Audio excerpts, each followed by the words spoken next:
Dear friends, once again I am just today going to talk on aggregate demand and its component। ये 12 marks का question आता है board exam में। तो आज मैं केवल, ये तो पुराने वीडियो अगर आप देखेंगे तो बहुत सारी जानकारी मिल जाएंगी, लेकिन इस वीडियो में केवल मैं की पॉइंट्स को ही डिस्कस करने वाला हूँ। जैसे कुछ टर्म्स होते हैं जो कन्फ्यूजन क्रिएट करते हैं, तो उसका जस्ट रिविजन में कर रहा हूँ। तो ये हमारा है एक्स आंटे और एक्स पोस्ट का कॉन्सेप्ट काफ़ी महत्वपूर्ण होता है कि एक्स आंटे क्या होता है, एक्स पोस्ट क्या होता है। एक्स आंटे और एक्स पोस्ट, द एक्चुअल और realised value of the variables consumption, investment और output of final goods are called their ex post. यहाँ पर एक्चुअल और रियलाइज जो वास्तव में होता है उसके लिए एक्स पोस्ट वर्ड यूज किया जाता है। तो एक्स पोस्ट क्या हुआ, एक्स पोस्ट कंजम्पशन है, एक्स पोस्ट इन्वेस्टमेंट है एंड एक्स पोस्ट सेविंग्स है। एक्स पोस्ट कंजम्पशन क्या है, the actual consumption expenditure incurred in a given year, ये हमारा एक्स पोस्ट है। तो एक्स पोस्ट इन्वेस्टमेंट क्या है, the actual amount of investment made by the producers in the economy during a period.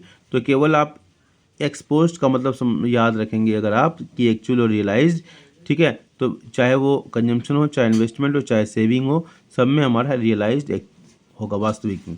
X post का मतलब x post saving क्या है, the actual amount of saving made in the economy during a period. Okay, और इसका समझाने का एक यहाँ पर तरीका दिया हुआ, एग्जाम्पल दिया हुआ इस कॉन्सेप्ट को देखने का। तो एग्जाम्पल देख लेते हैं, एग्जाम्पल याद रखना चाहिए। Suppose the producer plans to add 100 rupees worth goods to his stock by the end of the year, ठीक है। वो प्लान करता है ऐड करने का। His planned investment is there for ₹100 in that year, ठीक है, वो प्लान्ड है। However due to an unforeseen, अब देखो ये एक्चुअल होने जा रहा है। However due to an unforeseen upsurge of demand for his goods in the market, the volume of his sales exceeds what he had planned to sell. मतलब जो plan किया था वास्तव में उतना नहीं हो रहा है, उससे वो क्या एक्सीड हो रहा है। To meet his extra demand, okay, he has to sell goods worth ₹30 from his stock.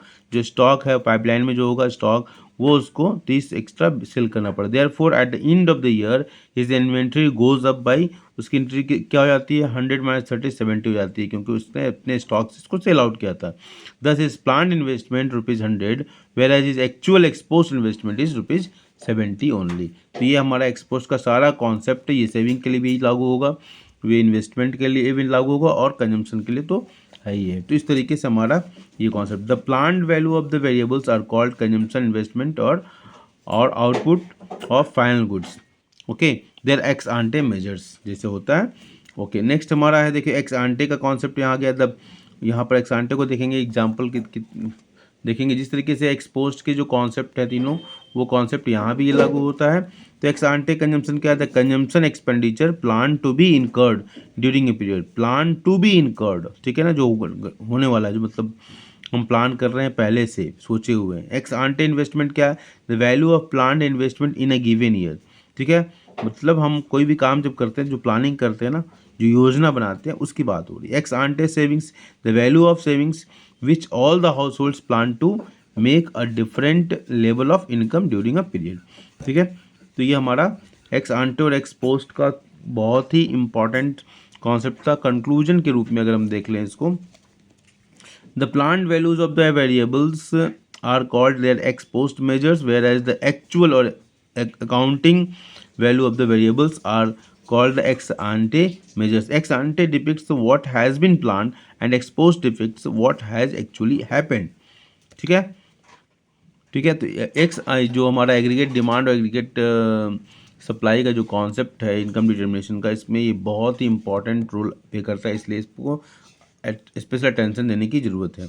In order to understand the determination of income in the economy, we need to know the ex ante और planned value of the different components of aggregate demand, ex ante consumption expenditure and ex ante investment expenditure. Since the determination of income is to be studied in the context of closed economy without government, the two sectors taken are house hold and forms. तो ये दो sector की बात हम करते हैं, y=c+i की बात करते हैं।